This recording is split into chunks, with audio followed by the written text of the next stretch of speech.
السلام علیکم دوستو، ہمارے پوڈ کاسٹ میں ہم آپ سب کو ایک بار پھر سے خوش آمدید کہتے ہیں، اور آپ سب کے پسندیدہ مہمان جو سے فیاض الحسن چوہان صاحب آج پھر ہمارے پاس آ گئے ہیں.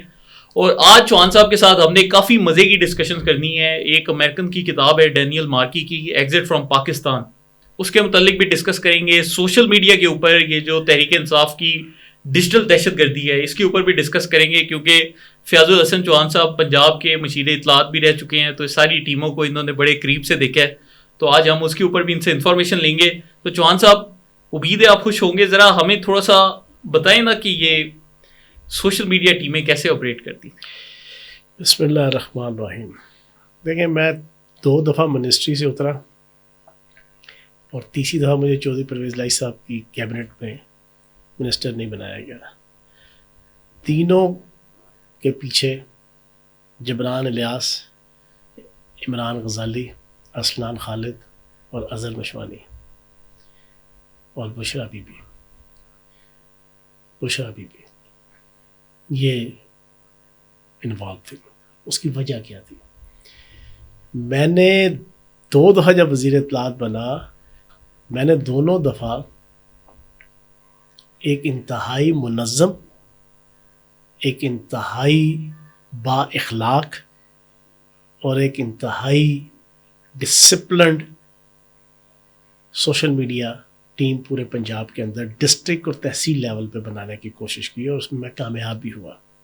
خصوصاً دوسری دفعہ میں نے تقریباً 2,500 سے 3,000 نوجوان، رحیم یار خان سے لے کے اٹک تک، پی ٹی آئی کے ڈائی ہارٹ ہیں، میں نے ان کی ٹیم آئی. لیکن ان کو ایک انسٹرکشن پہلے دن سے کارڈ ایشو ہونے سے پہلے دی جاتی تھی کہ آپ نے نہ کسی مخالف، سیاسی مخالف کو، نہ کسی اینکر کو اور جرنلسٹ کو، آپ نے کوئی گالی گلوچ، کوئی بد اخلاقی، کوئی ٹرولنگ آپ نے نہیں کرنی.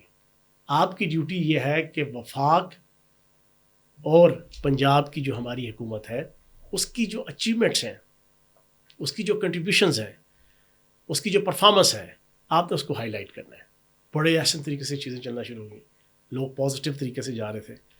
اس پورے گینگ کو کہ جو پیچھے کروڑوں روپے کی کرپشن حکومت آنے سے پہلے بھی سوشل میڈیا کے پلیٹ فارم سے پارٹی کی جناب میڈیا ڈپارٹمنٹ میں کر رہے تھے پہلے بھی، اور حکومت آنے کے بعد تو انی مچی ہوئی تھی. انہوں نے کہا کہ یہ فیاض چوہان تو جناب ہمارے ہاتھوں سے چیزیں نکال لے گا، اور ایک پازیٹیو طریقے سے جناب نوجوانوں کو لے کے چل رہے ہیں. ہم تو نوجوانوں کو بدتمیز بنانا چاہتے ہیں، ہم تو نوجوانوں کو نعوذ باللہ معاذ اللہ سوشل میڈیا کے کتے اور کتورے بنانا چاہتے ہیں. یہ ان کو انسان بنانے کے چکروں میں پڑ گئے، اور پھر اس کا انفلوئنس 3 دفعہ اور خصوصاً دوسری دفعہ انہوں نے پانی تحریک انصاف کا کان بھرا. اور کانوں کے تو ماشاءاللہ صاحب بہادر بہت کچے ہیں، وہ تو انٹرنیشنل لیول پہ مشہور ہے، انہیں ایوارڈ ملا ہوا ہے اس پہ کہ کانوں کے کچے ہیں. جو سب سے پہلے کان میں آ کے پھونکتا ہے، جو سب سے زیادہ قریب ہوگا اسی کی باتوں پہ. تو جناب مجھے انہوں نے منسٹری سے اتارا. اچھا، وہ ہمارے نا اکثر دوست اس غلط فہمی کا بھی شکار رہتے ہیں کہ وہ سمجھتے ہیں کہ تحریک انصاف کی جو سوشل میڈیا ٹیم ہے وہ شاید جی بڑی کمزور ہے. لیکن میں آپ کو اس مثال سے دکھانا چاہتا ہوں کہ ایک بندہ جس نے اپنی زندگی کا ایک بہت بڑا حصہ پارٹی کو دیا ہے، پارٹی کا اس وقت کا مشیر اطلاعات ہے، اس کو سوشل میڈیا ٹیموں کے کہنے پر مشیر چھوٹا ہوتا ہے، وزیر اطلاعات کو جو ہے ہاں، سوشل میڈیا ٹیم کے کہنے پر اس طرح سے اس کے ساتھ یہ رویہ کیا جا رہا ہے. تو سر یہ بتائیں، یہ خیبر پختونخوا حکومت نے تو تقریباً کہا جاتا ہے کہ 80 سے 85 کروڑ روپے سوشل میڈیا ٹیمز پہ خرچ کیے ہیں، ان کے پراپر بجٹ بنے تھے. تو 12,000 بچہ کے پی کے سے بھرتی ہوا تھا. تو یہ پنجاب سے 30,000 سے لے کے پنجاب میں ایسا سین نہیں آپ نے کیا؟ ہم نے اپنے دور میں نہیں کیا. لیکن جب مجھے دوسری دفعہ انہوں نے اتارا، یہ آپ کی بات ہے جناب کوئی نومبر 2020، اس کے بعد جو پھر سیٹ اپ آیا فردوس عاشق اعوان صاحبہ کا اور پھر ان کا، اس میں انہوں نے ہائر کیے پنجاب کے اندر بھی. اچھا، میں تو اس دن میری آنکھیں کھل گئیں. چیزیں یہ چھپا کے رکھتے تھے جو ان کی آفیشیل سوشل میڈیا ٹیم ہے، یہ جبران الیاس سے لے کے یہ سارے ارسلان خالد، کیونکہ ان کی اچھی خاصی پیدا ہے اس میں. پارٹی اقتدار میں آنے سے پہلے ہی ان کے جناب لاکھوں کروڑوں روپے کی کرپشن ہوتی رہی ہے پچھلے 25-30 سالوں سے اس پارٹی میں، اس میڈیا کے شعبے میں. انہوں نے جناب جب مجھے اتارا تو اتارنے کے بعد ایک میٹنگ ہو رہی تھی اسی تحریک فساد فی الارض میں، اپریل 2022 کے بعد. یہ کوئی 26 نومبر کا جو لانگ مارچ تھا اس سے کوئی میرا 10 دن پہلے کی بات ہے، فزیکلی میٹنگ ہو رہی بنی گالا میں. باتوں باتوں میں جناب وہاں پر ساری ہم کو 20-25 مرتی لیڈرز بیٹھے ہوئے، ڈسکشن ہو رہی. تو اسلان خالد سے پوچھا بانی تحریک انصاف نے، یار وہ اسلان وہ جو ہم نے وہ ہائر کیے ہوئے تھے بچے، ان کی کیا پرفارمنس ہے؟ تو ادھر پھر جناب عاطف خان اور اسلان خالد اور انہوں نے کہا ہاں سر وہ ہیں ہماری 12,000 بچے ہیں پراپر. اس دن مجھے پتا چلا کہ انہوں نے بندے ہائر کیے ہوئے ہیں مخالف کی ٹرولنگ کے لیے، ان کو گندی ننگی گالیاں دینے کے لیے. اور اس کے بعد جب ان کی حکومت گئی تو نگران حکومت جب آئی جنوری 2023 میں، تب انہوں نے پھر سارا ڈیٹا نکالا وہ ایک ایک لڑکے کا 12,000 کا کہ یار ان کو یہ تقریباً 88 کروڑ سے لے کے 1 ارب روپیہ وہ دیا جاتا تھا. یہ چوہان صاحب ہم نے تو جو نوٹیفکیشن دیکھے ہیں فوکل پرسن کے، یا پنجاب کا جو فوکل پرسن تھے اظہر مشوانی، وہ تو پرو بونو لکھا ہوا ہے اوپر، آپ کہہ رہے ہیں کہ پیسے لیتے تھے. اظہر مشوانی 30,000 کی تنخواہ پہ چوئی سرور صاحب جو گورنر تھے ان کی جو ذاتی سٹاف تھا ان کی سوشل میڈیا ایکٹیویٹیز کو پروان چڑھانے کے لیے بنایا تھا. پھر وہاں سے کوئی 60-70 ہزار کی تنخواہ پہ جب وہ گورنر بنے تو آفیشلی جناب وہاں پہ وہ ڈپیوٹ ہوا. پھر وہاں سے یہ اسی عمران غزالی اور جبران الیاس اور اسلان خالد کی ٹیم کا ایک ممبر بنا. انہوں نے اس کو بلا کے جناب پھر اور پراپر تنخواہ تھی یار. اس کے علاوہ باقی مطلب آپ کہیں کہ پنجاب گورنمنٹ پراپر ان سب کو پے کرتی تھی؟ ہاں بالکل بالکل. ٹیکس کا پیسہ جو ہے ایک ذاتی گورنر صاحب اگر ذاتی حیثیت میں دیتے ہیں تو وہ تو پرائیویٹ منی ہے نا، ٹھیک ہے ہمیں سمجھ. وہ پھر ہوتا ہے نا آفیشیلی. دیکھیں جب آپ جب پرائم منسٹر یا چیف منسٹر اپنے سٹاف میں کسی بندے کو رکھتا بھی ہے جو سرکاری ملازم نہ بھی ہو تو پھر وہ پے پہ آتا ہے نا. تو یہ پے پہ ان کو رکھ کے وہاں پہ کھلی موج کر رہے تھے، کھلی موج. اچھا یہ جو سیاست.pk کے مالک ہیں عدیل حبیب صاحب، ان کا آپ سے کبھی تعارف رہا ہے؟ یار کوئی میرا خیال جب میں وزیر اطلاعات تھا کوئی 1-2 دفعہ انہوں نے کوئی رابطہ شابطہ کرنے کی کوشش کی، لیکن یہ بنیادی طور پہ یہ سیاست.pk، حقیقت ٹی وی، یہ سارے کے سارے ISI کے پروجیکٹ تھے. ISI کے پاس ISI کے پروجیکٹ تھے یہ تمام کے تمام. یہ جنرل فیض صاحب کی اور جنرل آصف غفور صاحب کی جب ایز اے DG ISPR، یہ پراپر اسٹیبلشمنٹ اور ISI کے جناب یہ ادارے تھے. ان کی آپ کہہ لیں کہ انسٹالیشنز تھیں اور ادھر سے یہ سارے پروان چڑھے. اب یہ بڑے بڑھ کے اب اصل میں اب یہ ٹائی چڑھ گئے ہیں عالمی اسٹیبلشمنٹ کے، بانی تحریک انصاف کے سرسد کے. اور جو ان کی باہر بیٹھی ہوئی وہ امریکن CIA کے ڈائریکٹر جبران الیاس اور امریکن CIA کے ڈائریکٹر عمران غزالی، ایک سوشل میڈیا ہیڈ ہے اور ایک ڈپٹی سوشل میڈیا ہیڈ ہے تحریک انصاف کا. اس کے ساتھ جب ان کے یہ چیزیں نتھی ہوئی تو اب یہ ادھر سے نکل گئے، اب جناب یہ عالمی اسٹیبلشمنٹ کے مورے بنے ہوئے ہیں. اچھا میں ہمارے دوستوں کو بتاتا چلوں کہ جو چوہان صاحب باتیں کر رہے ہیں یہ آپ کو سننے میں عجیب ضرور لگیں گی، لیکن جبران الیاس صاحب کو اگر آپ سمپل گوگل سرچ کریں تو نارتھ ویسٹ یونیورسٹی کی ایک پروفائل ہے امریکہ میں، اور ان کی پروفائل پہ جب جاتے ہیں تو ان کی CV اگر آپ ڈاؤن لوڈ کر کے آپ کو پڑھنے کا موقع ملے تو وہاں پر لکھا ہوا ہے کہ he has worked at the United States Secret service.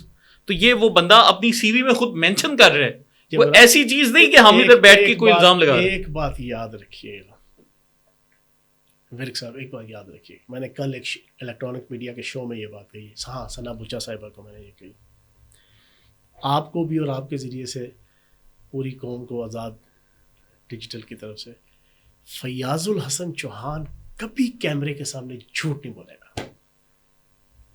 یہ میری فطرت ہے. میں کوئی بات نہ کروں یا کوئی بات نہ بتاؤں، آپ کسی ایشو کے حوالے سے مجھ سے پوچھیں نا اور میں بات نہ کروں، گول کر جاؤں، وہ ایک علیحدہ چیز ہے. میں جو کروں گا یہ میری فطرت، میری سرشت، میرے خون اور میرے والد صاحب کی تربیت ہے کہ مجھے جھوٹ نہیں بولنے ہوتا. ہاں ایک بات ہے کہ میں وہ بھی بات کر جاؤں گا جو کسی کے جگرے میں نہیں ہوگی بات کرنی ہے نا، اس کو پتہ بھی ہوگا، وہ جانتا بھی ہوگا، اس میں سا نہیں ہوگا اس کی وہ فیاض چوہان وہ بات کرے گا تو میں جھوٹ بولنے کی مجھے عادت نہیں ہے. چوہان صاحب یہ تو چھوٹے چھوٹے تھے نا، ہم بڑوں کے اوپر آ جاتے ہیں کہ یہ جو خیدر مہدی صاحب ہیں یہ کینیڈا سے کرتے ہیں کہ جی بڑی باتیں کرتے ہیں اور اینٹی آرمی جو سے ان کا ایک پورا نیٹ. یہ بھی اسٹیبلشمنٹ کا مورا ہوا کرتا تھا کبھی. حیدر مہدی, جی ہاں. آپ اس سے ملے ہیں کبھی؟ اور میں ملا نہیں یار, تیسرے درجے کا تھرڈ کلاس لوگ. یہ این ڈی یو میں اس نے کورس کیا ہوا ہے, ٹھیک ہے نا. این ڈی یو میں جب اس نے جنا ایک کورس کیا تھا, وہ جو سول لوگ کورس کرتے ہیں, تو میرا ایک انتہائی قریبی ریلیٹیو جو ہے نا اس وہاں پہ ڈائریکٹر تھے. وہ ایک ایک کرتوت ان کی بتاتے ہیں. یہ سارے کے سارے کوئی کرتوت ہمیں ہی بتایا نا. یہ اس کرتوتے دیکھ نہیں رہے جو چاند چڑھا رہے ہیں یہ دھرتی ماں کو. یہ تو کہتے ہیں میں جی جنرل باجوہ کے بڑا قریب تھا, میں عمران خان کے ساتھ گھوما کرتا تھا, اور میں جی مجھے مشیر بنا کرتے تھے. پتہ نہیں کہتے جب 17 سال تو مجھے ہو گیا, 18واں سال 19واں سال ہو گیا جو ہے نا. چلو 1.5 سال مخالفت کے نکال دو, 17 سال پارٹی کے, 19 سال تو مجھے ہو گئے. یہ کہاں ہوتے تھے, یہ کہاں ہوتے تھے؟ بکواس کرتے ہیں. باہر بیٹھ جاؤ, باہر بیٹھ کے پتہ ہے جو نا وہ کہتے ہیں میں کیپٹن تھا فوج میں, کیپٹن ریٹائرڈ ہوا. کیپٹن ریٹائرڈ ہوں گے وہ سارے کوڈ.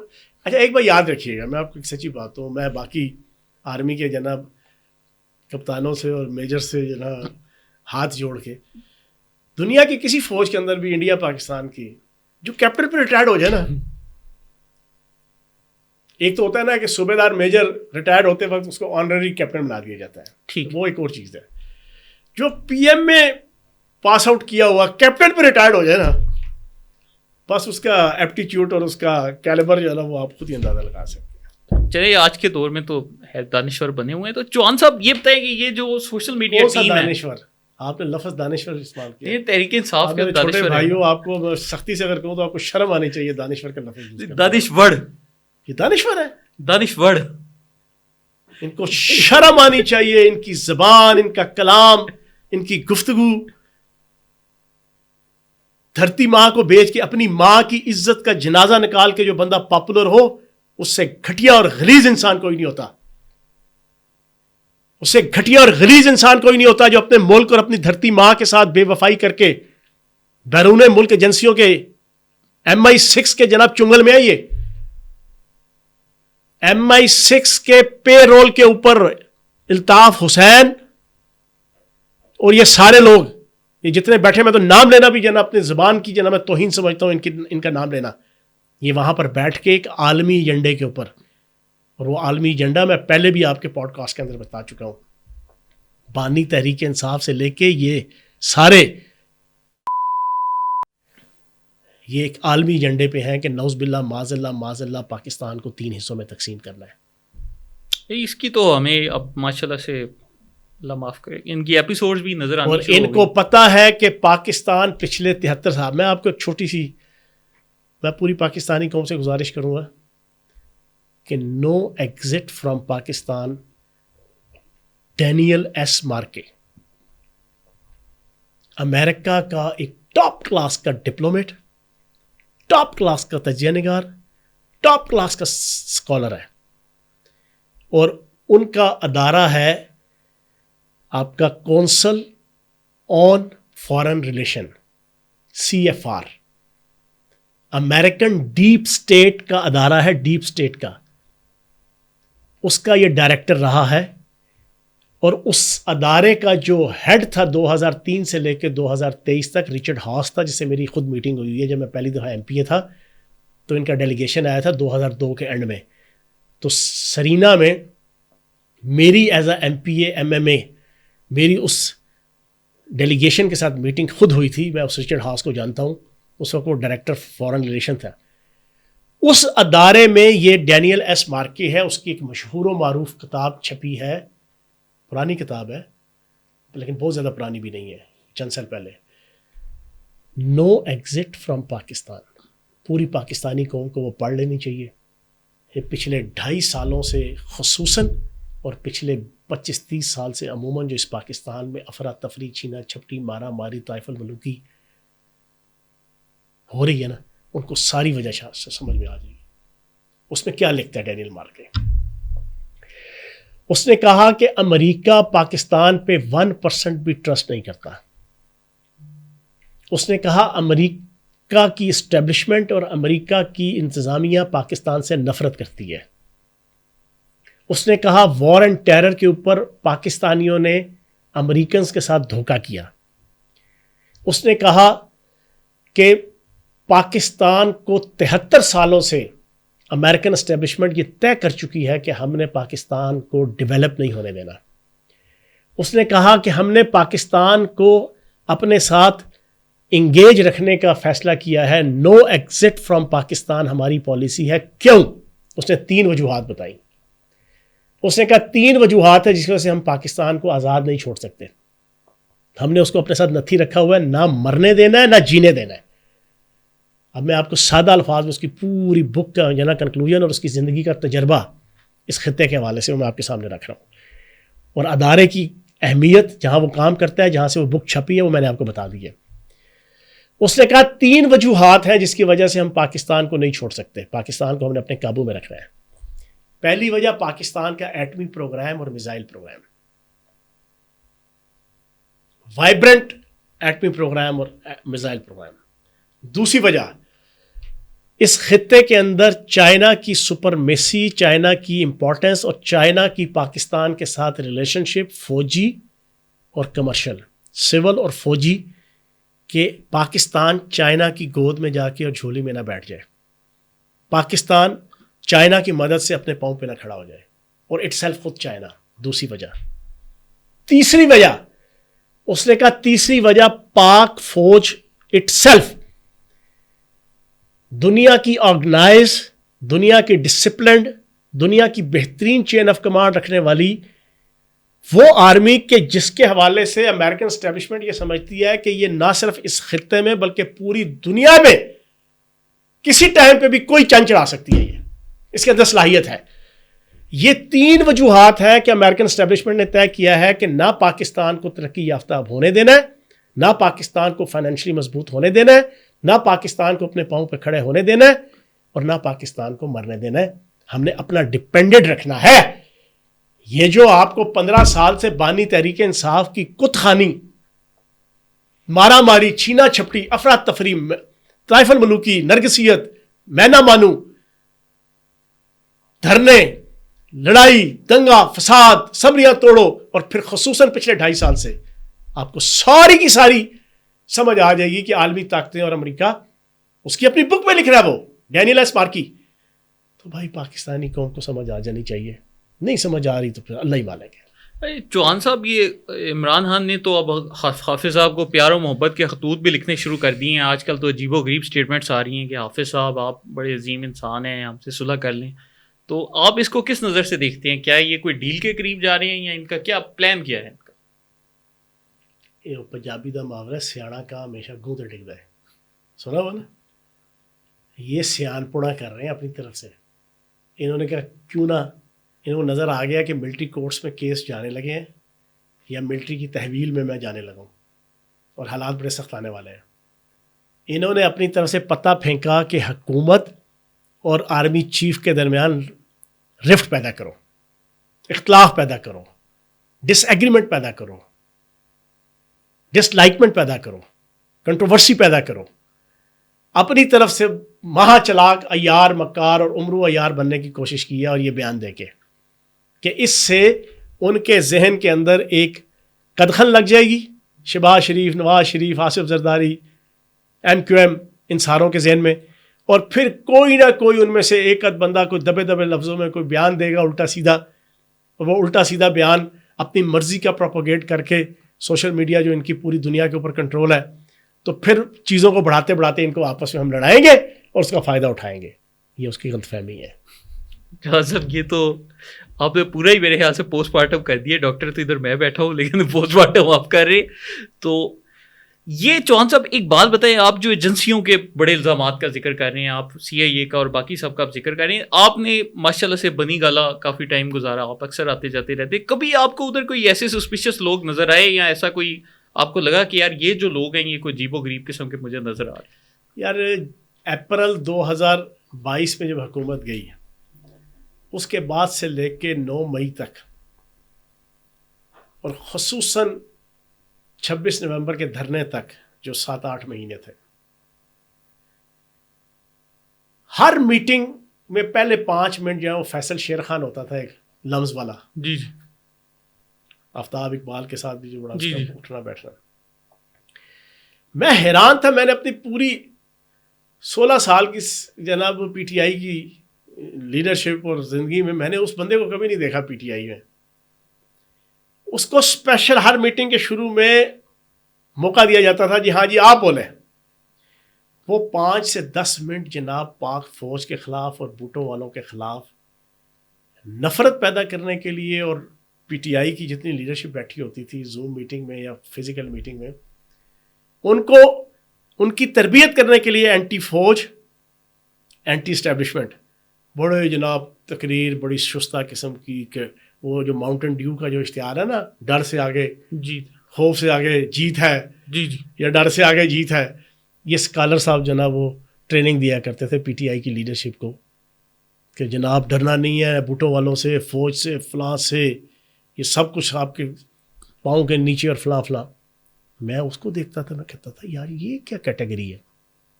پھر وہ سلمان احمد, وہ سبز چولا پہن کے جو ہے نا وہ گٹار, وہ جناب ہر میٹنگ کے اندر ایز اے پولیٹیکل مشیر جو ہے نا وہ بیٹھا ہوتا تھا.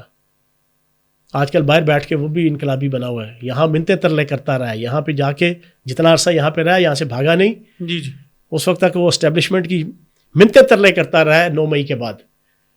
جیسے ہی وہاں باہر پہنچے اب وہ بھی وہاں پہ جناب اپنی طرف سے بہت بڑا انقلابی بنا ہوا ہے. اس کی سمجھ نہیں آتی تھی کہ یار اس کا کیا لینا دینا یا اس کی کیا کنٹریبیوشن سیاست کے اندر. ہر میٹنگ کے اندر وہ رائٹ پہ بھی جانا وہ بانی تھا. سر یہ انڈر کور پرسنالٹیز ہوتی ہیں. انیل مسرت, شہباز گل کو جس نے انوینٹ کیا, ایجاد کیا اور لانچ کیا, کون تھا؟ انیل مسرت, ڈجکوٹ فیصلہ آباد کا رہنے والا, انگلینڈ میں. آپ کو پتا وہ کون ہے؟ جی وہ انڈین را کا انڈر کور ایجنٹ ہے. ان کی شادیوں پہ اکثر انڈین ایکٹرز تو ہم نے دیکھے. سنیں نا آپ ساری چیزیں بولیں گا. جتنا انڈین بالی ووڈ ہے, اور آپ کو پتا ہے انڈین بالی ووڈ تقریباً انڈین را کی سبسیڈری ہے, فلمیں بنائیں گے باقی سارے کام.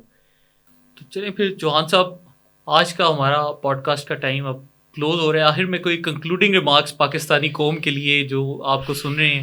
آج کل وہ تھوڑا سا کہتے بھی ہیں کہ چوہان صاحب آپ انکشافات بہت کر رہے ہیں, لیکن آپ کو پہلے بتانا چاہیے تھا. میں باتیں بالکل صاف ستھری کھڑی کر رہا ہوں. ایک بات کے حوالے سے میں نے جسٹ ایک اندازے کے اوپر اور ایک اپنے سیاق و سباق کے ساتھ وہ ورلڈ کپ والی بات رکھی, ٹھیک ہے نا. اس پہ میں 100% اعتماد کے ساتھ, جیسا میں نے ہر بات رکھتا ہوں, میں نے وہ نہیں رکھا, لیکن میں نے ایک کنسیپٹ دیا تھا کہ بھائی پھر یہ چیز بھی ہو سکتی ہے. اس کے علاوہ میں جتنی باتیں کرتا ہوں وہ میری آنکھوں دیکھی, میرے تجربے سے گزری, میرے ہاتھوں سے جناب گزری ہوئی وہ باتیں ہیں جو میں آپ کے سامنے رکھ رہا ہوں. میں آخری بات سمپل اتنی پاکستانی قوم سے کروں گا. افسوس صد افسوس کہ شاہی نہ بنا تو, دیکھے نہ تیری آنکھ نے فطرت کے اشارات, تقدیر کے قاضی کا یہ فتویٰ ہے ازل سے, ہے جرم ضعیفی کی سزا مرگ مفاجات. بہت شکریہ. چوہان صاحب جاتے جاتے ایک اور بات آپ سے کریں گے کہ پاکستان میں علیحدگی پسندی کی جو ایک لہر ہے وہ کافی زیادہ تیز ہو گئی. ابھی آج بھی کسی صاحب سے بات ہو رہی تھی تو وہ کہہ رہے تھے کہ جو تحریک انصاف کا ایک اینٹی اسٹیٹ پروپیگنڈا ہے, اس سے خیبر پختونخوا اور اسپیشلی جو بلوچستان کی نوجوان نسل ہے اس کو فوج سے متنفر کر دیا گیا ہے, جس کے بعد وہی لوگ ٹی ٹی پی یا پی ایل اے میں جانے میں کوئی آر یا کراہت محسوس نہیں کر رہے. وہ چونکہ ان کو فوج سے ایک نفرت ان کے دلوں میں ڈالی گئی ہے, تو اب ان میں سے کچھ نوجوان ٹی ٹی پی میں جا رہے ہیں, کچھ بی ایل اے میں جا رہے ہیں, آن لائن ان کا پروپیگنڈا چل رہا ہے. ابھی بلوچستان میں بھی ایک وہ مارنگ بلوچ صاحبہ ایک گوادر جا رہی ہیں, ایک مارچ کر رہی ہیں. منظور پشتین نے کہا ہے میں نے اپنا مارچ کرنا ہے. تو یہ جو سائڈ پہ کریکٹرز ہیں یہ آپ کو کیسے نظر آتے ہیں؟ سر پری پلانڈ پچھلے 40 سالوں سے پاکستان کے اوپر ورک کیا گیا ہے. پاکستان کے اندر میڈیا چینلز میں جو ٹاپ کلاس کے چینلز کے اندر انتہائی غلیظ قسم کے, جن کے اپنے باپ دادا بھی اسی کیٹیگری کے ہوتے تھے, پاکستان کی علیحدگی کی تحریکوں کو سپورٹ کرنے والے انتہائی غلیظ قسم کے اینکرز اور تجزیہ نگار پروموٹ کیے گئے. یہ ڈینیل ایس بارکی نے کیا لکھا ہے؟ اس نے کہا جی یہ جو 3 وجوہات کی وجہ سے ہم نے نو ایگزٹ فرام پاکستان کا ایجنڈا طے کیا ہے, اس کو حاصل کرنے کے لیے اس نے جو طریقہ کار بتایا نا, وے آؤٹ, اس نے کہا جی وے آؤٹ یہ ہے کہ ہم پاکستان کی عدالت، پاکستان کی فوج، پاکستان کی صحافت، پاکستان کا میڈیا، پاکستان کے میڈیا ہاؤسز، پاکستان کے سیاستدان، پاکستان کے ارباب بست و کشاد، ہم ان تمام میں سے لوگ خرید لیتے ہیں ڈالرز کے ذریعے. سر پاکستان کے اندر میڈیا ہاؤسز کے بڑے سینئر ترین جرنلسٹ، پاکستان کے سیاستدان، پاکستان کے اندر اب سوشل میڈیا، اور خصوصاً اب پچھلے 2.5 سال سے بانی تحریک انصاف اور تحریک انصاف کی تحریک فساد فی الارض، اس کے ذریعے سے یہ ماحول بنایا گیا اور بنایا جا رہا ہے. لیکن پاکستان، اللہ پاک کی ذات بڑی ہے، ہم امن کے خواہاں ہیں، لیکن یہ اہل تعصب یاد رکھیں یہ پاک وطن ہے جہاں اپنی اور جان تو سب کو پیاری ہے. بہت شکریہ چوہان صاحب، اور آپ سب دوستوں کا بھی بہت شکریہ. اور آخر میں ہماری ایک ریکویسٹ ہے کہ آپ لوگ ہماری اکثر ویڈیوز دیکھتے ہیں، لیکن ہم نے نوٹ کیا ہے کہ آپ چینل کو لائک سبسکرائب نہیں کرتے. اگر آپ اس کو لائک سبسکرائب اور کمنٹس کریں گے تو اس سے ہمارا پیغام مزید لوگوں تک پہنچے گا. تو فیاض الحسن چوہان صاحب، آپ کا بہت شکریہ. تھینک یو دوستوں.